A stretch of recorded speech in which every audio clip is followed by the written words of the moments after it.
അന്ന് കൂടുതലും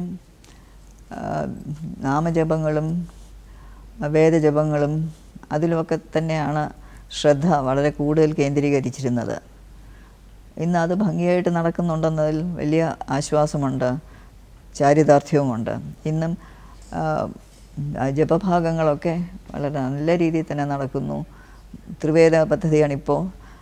ഋഗ്വേദവും യജുർവേദവും സാമവേദവും പിന്നെ സൂക്തങ്ങൾ, വിഷ്ണു സഹസ്രനാമം, പിന്നെ കുറേ കാലം ആയിട്ട് മുടങ്ങിക്കിടന്ന ജലജപം പിന്നെയും ഇപ്രാവശ്യം അത് പത്മതീർത്ഥക്കുളത്തിൽ ഇറങ്ങി നിന്ന് ഉള്ള ജലജപമാണ്.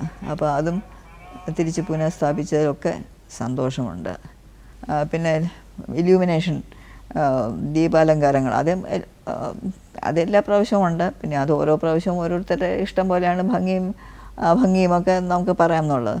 അപ്പോൾ അങ്ങനെ ദീപാലങ്കാരം അന്നുമുണ്ട് ഇന്നുമുണ്ട്. പിന്നെ പണ്ടത്തെ കാലത്ത് ഇലക്ട്രിക് ലൈറ്റ് ഒന്നും ഇല്ലാത്തപ്പോൾ ഈ രീതിയിൽ പറ്റുകയില്ലല്ലോ എന്നുള്ളതാണ്.